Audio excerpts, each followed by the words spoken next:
Today we're going to focus on teaching a beginner student or a beginner writer how to write their name. Usually when a child is in pre-K or kindergarten, they're going to start to learn how to write their name. The first thing we need to focus on is the paper. If you notice, this paper has a solid blue line, a dotted blue line, and a red line. Those are the three lines that we're going to be working with when teaching a child how to write their name. The solid blue line, I'm just going to trace over. The solid blue line is at the top. We have the dotted line, and then the last line is the red line. Those are the three lines that we are going to teach students to look at when they're writing their name. Then we may have a thicker pencil. This is the type of pencil that I like my students to have. This is a number 2 Ticonderoga, or they can even have a thinner pencil. But usually beginning writers will use the thick pencil so that they can grip it a little more firmly. And then I talk with them about the lines. These are the three: the solid blue, the top line, the dotted middle line, blue line, and then the solid red line. Red usually means stop. Usually, most letters in the alphabet, when you're writing your name, are going to stop at this line. But of course, letters that have a hook or a crook, such as a J or a Q, are going to go past that line. So, students first need to understand that they're going to be working with three lines: the solid blue, the dotted blue, and then the red line. Then after that, you're going to have a student to write their name. You're going to have them grip their pencil, and then as they write their name, you're going to watch them, and then you're going to correct them. Sometimes you need to write their name for them first and have them trace over it, and then they can understand where the letters should be placed, and then they'll be able to do more independent writing on their own. So let's see. Let's go ahead and write the name Sally.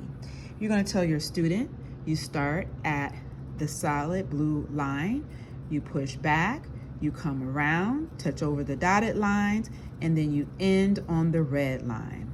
For your A, you're going to make a circle starting at the dotted blue line, and then you're going to make a circle touching the red line, and then you're going to make your A.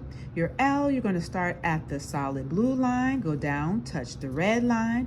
Your L, solid blue line, touch the red line, and finally your Y. You're going to start at the dotted blue line, touch the red line, come down, and go back.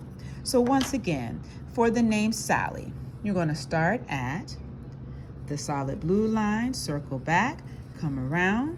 For your A, start at the dotted blue line, touch the red line, go down. For your L, start at the solid blue line, touch the red line. Solid blue line, touch the red line. And your Y, start at the dotted blue line, touch the red line, the dotted blue line, push past that red line to write your name. So this is what a name should look like when students are beginning to write.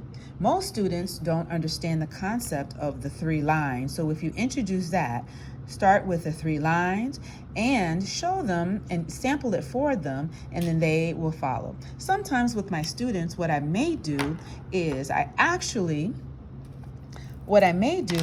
show them, look, you're going to be working for your lowercase letters between this line and this line. And then I will have them get their pencil and then write those letters, such as your A's or your E's, between those lines so they can understand. And then I let them know for the lowercase letters that may start at the solid blue line, then I'll model that for them as well. But this is for typically our pre-K and our kindergarten students who are learning how to write their name or learning how to write.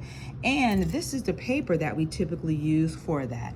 These are a wider type of lined paper that you can find at any store.